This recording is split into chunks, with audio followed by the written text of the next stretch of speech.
Hi అండి, అందరికీ నమస్తే. వెల్కమ్ బ్యాక్ టు మనందరి వంట. ఈరోజు వీడియోలో మనం మన పెద్దవాళ్ళు అంటే మన అమ్మమ్మలు, అమ్మ వీళ్ళందరూ మాగాయ పచ్చడి పెట్టేవారు కదండి. అది కూడా ట్రెడిషనల్ వేలో పెట్టేవారు. ఇప్పుడైతే ఇన్స్టెంట్గా పెడుతున్నాం కదా. అసలు మాగాయ పచ్చడిని స్టెప్స్ వైజ్గా ఎలా పెట్టుకోవాలి ఏంటి అనేది మీకు ఈరోజు నేను క్లియర్గా చూపించబోతున్నానండి. ఫస్ట్ ఇలా 6 కాయలు తీసుకున్నాను, నాటుకాయలు తీసుకున్నానండి, మామిడికాయల్ని.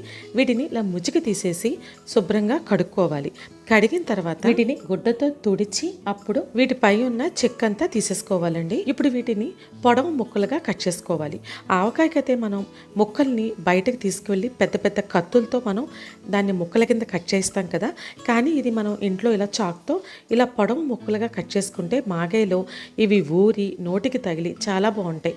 ఇలా మొత్తం 6 కాయల్ని ఇలా ముక్కలు చేసుకోవాలండి. తడి అనేది లేకుండా తగలకుండా చూసుకోవాలి, లేదంటే పచ్చడి పాడైపోతుంది. ఒకవేళ ఇలా ముక్కలు కట్ చేసుకునే వీలు లేని వాళ్ళు అక్కడ ఆవకాయ మనం కాయలు తీసుకుంటాం చూసారా, అక్కడే ఒక్కో కాయకి వాళ్ళే చెక్కు తీసేసి ఇలా ముక్కలు చేసి ఇచ్చేస్తారండి. మనకి ఒక్కో కాయకి 5 రూపాయల చొప్పున తీసుకుంటారు.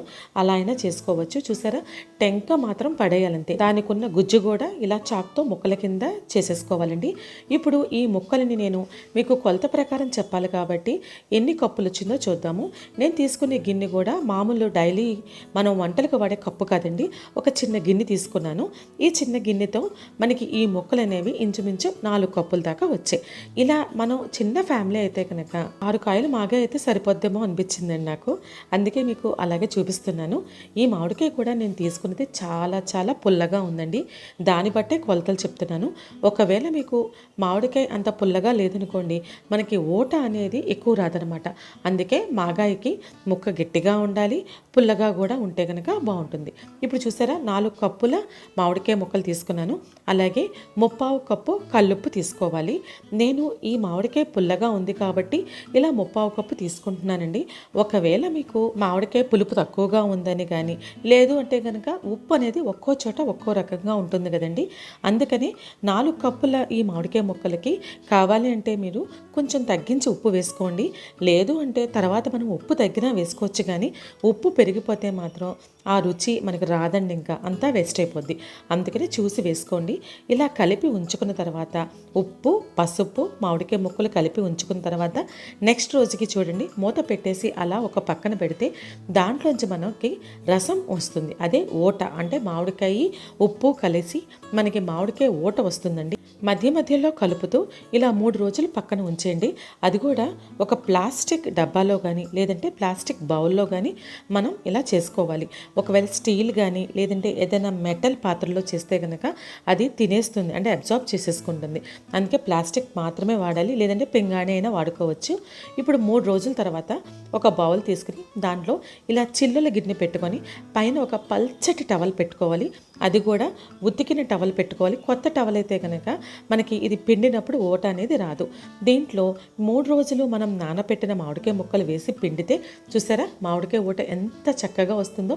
ఈ ఊట ఎంత ఎక్కువ వస్తే పచ్చడి అంత సాఫ్ట్గా ఉంటుంది. ఇలా కొంచెం కొంచెం మనకి వస్తూ ఉంటుందండి. అది తీసి ఒక డబ్బాలో స్టోర్ చేసుకోవాలి. లేదు అంటే ఆ కంగారులో ఆ గిన్నె పడిపోయింది అనుకోండి, ఇంత కష్టపడదంతా వేస్ట్ అయిపోతుంది. ఇప్పుడు ఇలా మనం ముక్కలకి పిండేసాం కదా, ఇంకా చాలా చాలా ఉంటుందండి రసం. అందుకని దీన్ని మొత్తాన్ని ఇంకొక క్లాత్తో కానీ లేదంటే తాడుతో కానీ టైట్ చేసేసి దీనిపైన వెయిట్ పెట్టుకోవాలి. అంటే పూర్వం రోజుల్లో అయితే తిరగలి ఉండే చూసారా, చక్కగా పెద్దవాళ్ళు కూర్చొని నడుం వంగుతూ అటు ఇటు కదుపుతూ పిండి అవన్నీ ఆడతారు చూసారా, ఆ తిరగలి కానీ లేదంటే రోలు కానీ ఇలా పైన బరువు పెడతారండి. మన దగ్గర ఇప్పుడు అవన్నీ ఏమున్నాయి చెప్పండి. అందుకనే నా దగ్గర ఉన్నంత వరకు బరువైన ఈ చిన్న చిన్న రోళ్ళు పెట్టానండి. పాత రోజుల్లో అయితే తాటాకు బుట్టల్లో పెట్టేవారండి. లేదు అంటే ఈ క్లాత్ కూడా పెట్టక్కర్లేదు, ఇలా చిల్లుల గిన్నెలో పెట్టుకుని ఇలా పైన ఒక ఫ్లాట్ పళ్ళెం పెట్టుకుని మనం ఈ ప్రాసెస్ అంతా కూడా చేసుకోవచ్చు. మధ్య మధ్యలో మళ్ళీ మనం తీసి చూసుకుంటూ ఉండాలి. ఎందుకంటే రసం చెప్పాను కదా, ఒకవైపు దిగుతుంది, ఎందుకంటే పైన ప్రెషర్ని బట్టి. మళ్ళీ దాన్ని ఇంకో వైపు ఇలా సెట్ చేసుకుంటే కనుక అప్పుడు దాంట్లోంచి రసం ఇంకొంచెం దిగుతూ ఉంటుంది. ఇలా అయితే మా అమ్మగారు అయితే కనుక రాత్రిపూట అంటే ముందు రోజు రాత్రి పెట్టేసేవారండి. ఆ నైట్ రాత్రంతా గంటకి లెగిసి అది చూసుకుంటూ ఉండేవారు. ఇప్పుడు ఇంకొంచెం జ్యూస్ వచ్చిందండి. ఈ ఊటను కూడా మనం ఇందాక స్టోర్ చేసిన బాటిల్లో తీసుకొని అంతా ఒక గిన్నెలో వేసుకోవాలి. దీన్ని కూడా మనం ఎండలో పెట్టుకోవాలండి. అది అలా పక్కన ఉంచుకుందాం. ఇప్పుడు ముక్కలు చూస్తే కనుక మొత్తం ఊట అంతా వచ్చేసింది అని అనుకున్నప్పుడు మాత్రమే ఆ ముక్కల్ని తీసుకోవాలి. చూసారా, ఇందాకటికి ఇప్పటికి తేడా ఉంది కదా. ఇప్పుడు డాబా మీద కానీ ఎక్కడైనా ఎండలో ఒక పేపర్ మీద ఈ ముక్కలన్నిటిని ఒకదానికి ఒకటి తగలకుండా బాగా ఎండలో ఎండబెట్టాలండి. ఎందుకంటే ఎంత ఎండితే మనకి మాగాయ పచ్చడి అంత బాగుంటుంది. ఈ ముక్కలనే మనం మామిడి ఒరుగులు అంటాం చూసారా, అలా కూడా చేసుకోవచ్చు. అలాగే ఓట ఉంది చూసారా, దాన్ని జస్ట్ ఒక గంట సేపు ఎండలో ఉంచితే చాలు, తీసుకొచ్చి కింద పెట్టేసుకోవాలి. చూసారా, 3 రోజుల తర్వాత నాకు ఈ మామిడికాయ ముక్కలు ఇలా విరిగిపోయినాయి అనమాట. అంటే ఒక కర్ర ముక్క విరిపితే అలాగా ప్రతిరోజు ఎండలో పెట్టుకోవడం, ఈవినింగ్ తెచ్చేసుకోవడం.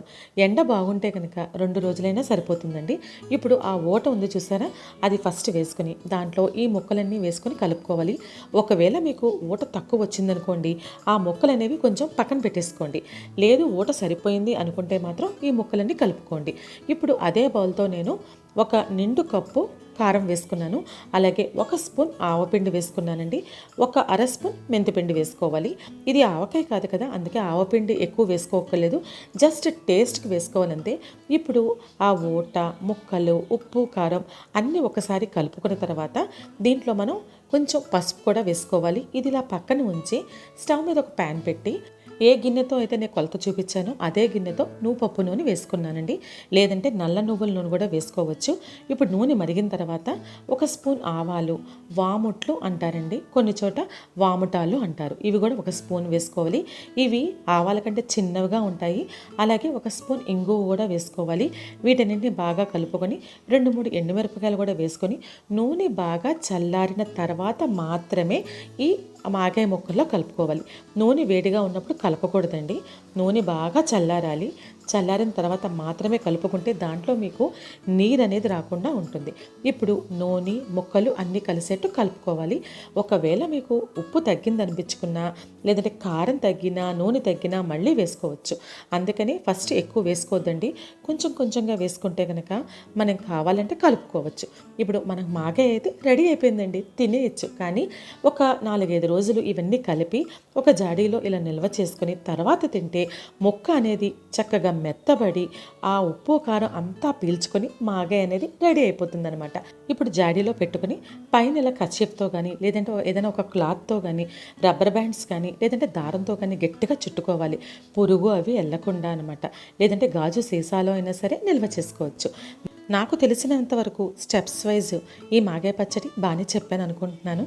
మరి మీకు నచ్చిందండి నా రెసిపీ? మీకు నచ్చితే మరెందుకు ఆలస్యం, మాగాయ పచ్చడి పెట్టేయండి మరి.